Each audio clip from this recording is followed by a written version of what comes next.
Clinton Central, Illinois, WHOW. Top of the morning. Thanks for being with us. I'm your host today, Seth Lawrence. The WHOW Morning Show streams to Facebook and YouTube. It's brought to you by Peterson Insurance, your Pekin Insurance agent in Clinton. State Senator Sen Turner on the phone with us today. Good morning, Sally. How are you? Good. Thanks, Seth. Thanks for having me on. Yeah, for sure. Yeah. So hopefully I'll have a good signal. I think we're all right. We'll make it through we always do. And Sally, I know you've been very active lately. I know you were up here at the vault with Representative Bill Hodder and talking with some mayors, and you've just been kind of making your way around the area. Tell us about what you did in Clinton. What was the meeting of the minds with the mayors about? Sure. And I just want to clarify that I'm not driving, so when I'm on this call. But also, we were in Clinton on last Wednesday, and the 16th, and we had what we call a mayor's meeting, where we had discussions with our mayors in the 44th district. We had about 16 mayors there, so it was a great group, and we just talked to them about different things about their needs and what they're seeing in their communities. And we brought in DCEO and Bloomington Chamber of Commerce to talk to us about different things that they see in our communities and how they can reach out for grants and things of that nature. So it was a nice discussion, and we had a lot of suggestions and a lot of things we discussed about maybe possible legislation and needs that they had. So great meeting. Like what? What kind of needs are communities in your district are telling you about? Yeah, some of the big ones, of course, are infrastructure needs. Mm-hmm. And in order to get those, they have to have people that write grants. And a lot of them don't have the resources to be able to pay somebody to write a grant, or they don't have someone that works for them that can write a grant. So that's something that we talked about. I know in McLean County they have a mayor's meeting just for McLean mayors 4 times a year. And we were suggesting that to other mayors groups, because what McLean did with some of their money from the COVID money was they got together and split up some money that they received, that the county received, to have different things done infrastructure-wise in their communities. So just having those discussions with each other, it's like having a little mini conference, and there's things that they can learn from each other. Yeah, definitely. Very good. What else have you been doing? Let's see. Also, last week we had a superintendent meeting, and we had that with State Superintendent Tony Sanders. And Tony does a really good job because he's a prior superintendent himself in the Elgin area, which is, I believe, the second largest school district in Illinois. So he comes with a lot of knowledge, and he was easy to talk to, and all the superintendents enjoy talking to him. And those were things that we talked about, like PPRT, the replacement tax, things of that nature. They're just wanting to know what they see on what the state sees on the forefront of different things that might affect our school districts. There's the last of the Illinois State Board of Education's meetings. They had 3 meetings. The third one is on the 28th, and that's one that superintendents are going to listen to see what the state talks about in those meetings. It's like a pre-budget meeting. Mm-hmm. And also the state soups can get on there and talk about issues that they have and needs that they see in their schools. Yeah. I haven't done, Sally, like a straw poll of the soups I talk to, but the folks or the friends of mine that I interact with that follow education and kind of keep tabs on their school districts. Not a huge fan of Mr. Sanders. How do you feel about him? I know he's very knowledgeable, but we have to also remember that he works for an administration. And so he does what he's told to do with the resources that he has. So I think he probably tries to do the best that he can with what he has to work with and who he has to work with, if that makes sense. Yeah. Yeah, nothing like doing what's best for kids at the whims of one person, right? Yeah. Yeah, that's Illinois education in a nutshell, I guess. But at any rate, Sally, as we you get in front of superintendents, what are some of the things they're talking to you about? What's on their minds these days? Yeah, a couple of things that came out quite a bit, and a large part is, of course, infrastructure. The schools are falling apart. You know, a lot of them in our area are way different than what they are in the collar counties. Yeah. Mm-hmm. And they see it every day. We're constantly doing some kind of referendum to be able to have a bond so that we can help build parts onto our school or have repairs onto our school. So that was something that they brought up. And another really big thing was discipline. They're really having a tough time with discipline, and especially in those lower grades. Mm-hmm. And then also what to do with a child when they've run out of resources within their school and they don't have a placement for them to go to another area of school that they have an agreement with because it might be full. So that's something that they made sure that the superintendent knew. Yeah. You know, I don't know how often you're like soups in your district are getting with you on certain things, but you know, we have in fact I just got off the phone right before you called me with a superintendent in McLean County, you know, on the show. You know, I've had him on all week, and I'll have him on next week, and you know, so on and so forth. You know, one thing that I hear frequently, Sally, is, you know, state funding is obviously getting much better than it was, you know, 5 even 10 years ago, but the continued mandates in terms of curriculum are just overbearing. You know, the soup I just talked to said they got 44 pages of curriculum things they have to implement this year. It's like, when is there time to do all of this? That's what do you hear from them about those things, and how do we maybe peel back some of these things they have to do? Yeah, you're right, and they did discuss that. They knew that that's what they have to do, but sometimes there's no way to get all those things done. Yeah, there's no time in the day for it all. Yeah, and you don't have the funds to pay for that. One of those school districts that I think was in McLean County was saying that they have 52 different languages in their school. Now, wow. I don't know how you come up with the people to be able to do the things that need to be done for those students.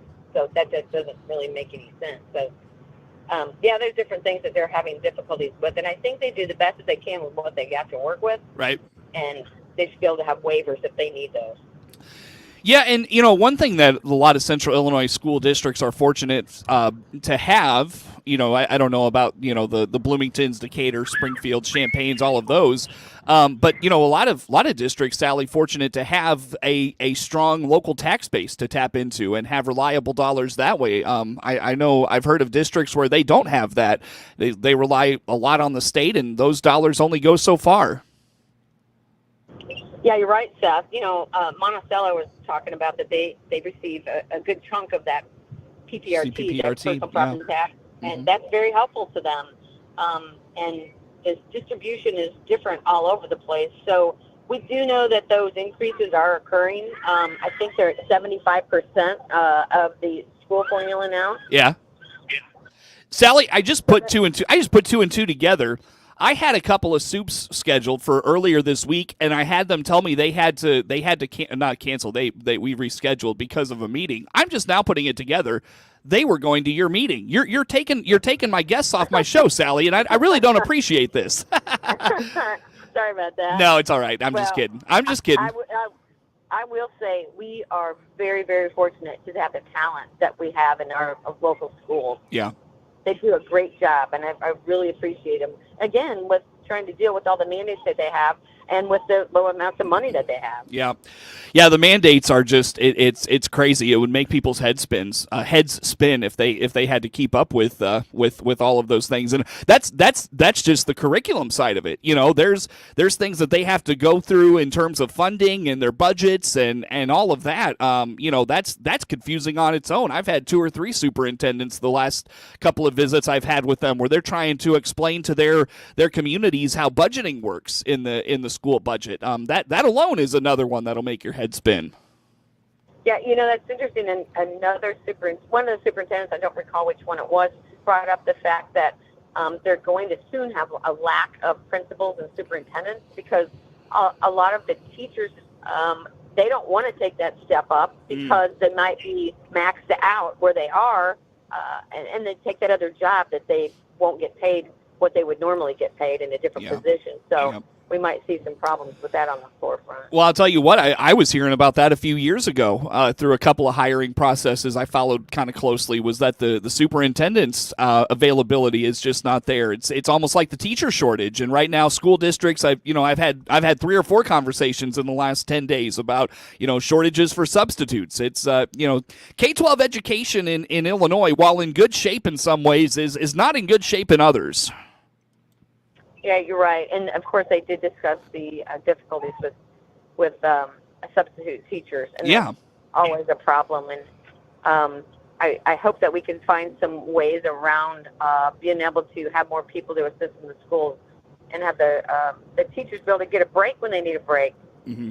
Well, and that one, they're overwhelmed. That one comes down to, from what I can surmise, that one comes down to simply just removing the barriers, the red tape it takes to become a substitute. You want good people and you want to vet them, but at the same time, you don't want to make it impossible for them to become a substitute teacher, for goodness sakes. And that seems to be the barrier from what I have been told and am hearing about that.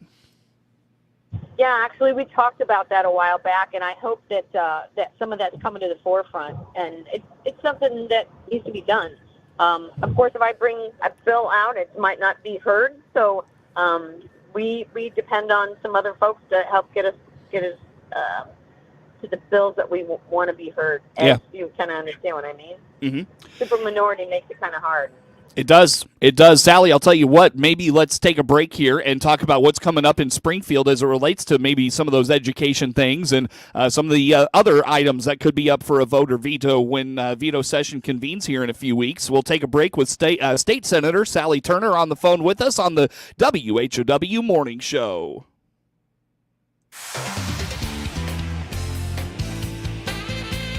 WHOW.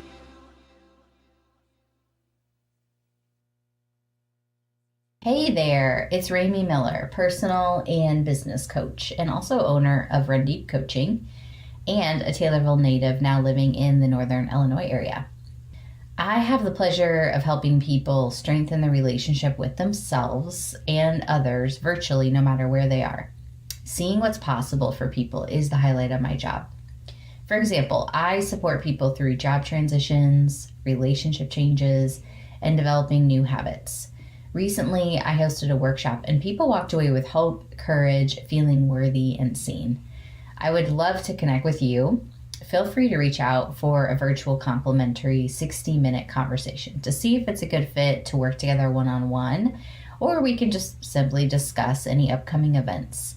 My website is www.rundeepcoaching.com. That's www.rundeepcoaching.com. I am sending you so much support. And yet another major brand just announced it's halting all social media advertising. The two most overused and abused words in advertising are truth and trust. They are the two most precious commodities for all brands, big and small. As an advertiser, you have to trust your partners to protect your brand's truth using the media consumers trust. Radio, it's on. Trust the Miller Media Group to deliver your message. Are you wanting to learn more about your health and wellness options in Central Illinois? Visit stealthwellness.com or click on my banner ad at DeWittDailyNews.com.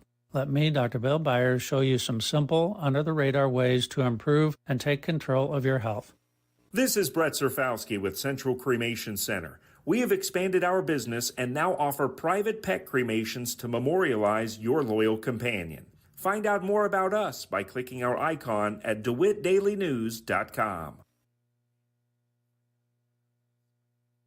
Your friend in Central Illinois. WHOW. Again, good morning. Thanks for being with us. I'm your host today, Seth Lawrence. The WHOW Morning Show streams to Facebook and YouTube. It's brought to you by Peterson Insurance, your Pekin Insurance agent in Clinton. State Senator Sally Turner on the phone with us today. Well, Sally, you head back to Springfield here in a few weeks, and it sounds like it's been quiet over the summer and fall, and it sounds like it's going to be a quiet few weeks in Springfield. What do you know? What can you tell us? Yep, since we go back to veto session, which there's nothing to veto. So I think we'll go back that first week and we'll probably elect leadership. That's generally what happens. And if there is anything else that comes up that somehow that President Harmon brings forward, that would be something we'd address that week of the 12th. And then the following week is the next week of veto session, which we understand there probably isn't going to be much. I think that's new member initiation where they learn the processes and how to work through all those. So I think that's on that following Wednesday. Mm-hmm. So I don't see us doing much. But before then, of course, we're still working in our district, and we did principal for a day at Evans School in Bloomington, and that was a couple of weeks ago. And then Friday, I get to be principal for a day at South Shores in Decatur. So I look forward to doing that. Some other things that we have on our agenda is next week on the 29th, we have what's called a Youth Advisory Council. Yeah. Mm-hmm. And that's our sophomore, juniors, and seniors. I think you've interviewed some kids on that before. Yeah. Mm-hmm. Yeah, they come. The first time is at Heartland Community College, and our guest speakers are Erica Reynolds, the state attorney in McLean County, mm-hmm. and Chris Cray, who is on the State Board of Elections. So the students will hear from them, and then also they'll decide, they'll get in groups and decide on some legislation that they want to create, and mm-hmm. What kind of legislation is it, and then they'll debate that legislation when they come to Springfield later on when we're in session. That's a great program. The kids that I talked to in Monticello that did that, Sally, they had a great time with it. So kudos to you for that program. It seems like kids are resonating with it, and it's making an impact. I wanted to ask about the Springfield stuff, Sally, veto session. Is everybody just waiting out the election? Is that what the deal is? I assume so. There isn't anything to veto from what I understand. So there just isn't a lot on the agenda. I know there's probably going to be some committee meetings. I believe Senator Lightford up in the Chicago area has some higher education issues she wants to have committee hearings on. So it may end up being a lot of committee hearings that are down there, but no vote, of course, in the chamber. So to that end, then, what are you hearing about after the election and the new legislative season when we get going January 1? What's coming around the corner? Have you heard much from, whether it's governor's office or otherwise, about what we could be in store for in the next year? Nothing specific that's been talked about a lot, but as you know, we get dumped on about 5,000 bills. So they're all over the place. Quite literally 5,000. Yeah. So we just don't know what we're going to see. And most of them come from, of course, your constituents in your districts, but then a lot comes from the administration and what they want to see. So we don't really know what's on the minds of the administration to see what maybe they might bring out. Well, what's on your mind in a new legislative season, a new legislative year? Anything that you are working towards proposing? Anything like that? Yeah, we've been working on a lot of things, actually. A couple of things had to do with windmills, leaky windmills, and the windmills being too close to radar stations, like our weather station. Those are a couple of bills that we're doing. Other ones are less than that, but they're important to a lot of people. But right now I can't think of the top of my head, but they all are. But we have about 12 of them, I think it is, that we're going to file. Another one has to do with solar being too close to a city, so they can't expand. If the city has a plan for expansion, they can't override that. That's one that Senator Sue Resin has that I'm on with her. And also, of course, I'm on Chief Co with Chapin Rose on not being able to do carbon sequestration through the aquifer. And I think that's extremely important. Yeah. I ought to get Chapin back on the show. I haven't talked to him in a while. Anyways. Well, there you go. Yeah, Sally, that's a good lead. Thanks for that one. I'll tell you what, Sally, what is it like when you go to Springfield and there's nothing on your agenda? I mean, are you just sitting around drinking coffee, shooting the breeze with your peers down there? What's that look like? Yeah. Well, usually what it is we have committee meetings. That's almost always. So I'm on 6 committees, so whomever the chair is that calls that meeting, we'll have discussion about subject matter hearings. So it might be something that's on someone's mind that they want to have discussions about. I know just recently they had a transportation subject matter hearing that was in Springfield last week, I believe it was. I'm sure we'll see some things like that that some of those chairs want to have heard before we get into session in January, so that they can just be out there for the public that they had a hearing. So there's that, and then we have people that come into the offices and want to visit with their groups. So it might be the Farm Bureau, or it might be a 4-Hers, or whoever that is scheduled to know that we're going to be down there for that week, so that they can come in and meet with their legislators. Yeah, makes sense. Sally, you going anywhere, doing anything other than your Youth Advisory Council stuff coming up? Well, one other thing I want to mention is that on October 31st, we are having a blood drive at our district office in Lincoln. It's with Impact Life. And I think we almost have all the slots full. But also before that, we have a coffee cart coming from one of our local coffee places in Lincoln. And the first 40 cups of coffee are going to be free for some of the people that are going to give blood. So that's great. Wish I could give blood with you, Sally. That'd be a lot of fun. Anyways, Anyway, Sally, where do folks go to keep up with where you're at, what you're doing? Yeah, we are on Facebook, of course, State Senator Sally Turner. And then also we have a website, which is statesenatorsallyturner.com, and we encourage everyone to get on it. Also, I want to mention that Clinton, in that Clinton area, they're very fortunate in that they have 2 representatives representing them. And we encourage people to reach out to their office as well, and that's right now State Representative Bill Hodder. Bill's in the Morton area, but he represents a lot of the Clinton area. And then also Representative Dan Calkins, and he also represents quite a bit of the rural area through McLean and over in DeWitt. Sure. And all the way over to Piatt. Yep. So, if you have a need, we encourage you to reach out to their offices as well. That's State Senator Sally Turner, our guest on the phone. Network News on the way. With SRN News, I'm Greg Clugston in Washington. Boeing factory workers have voted against the company's latest contract offer and will remain on the picket lines in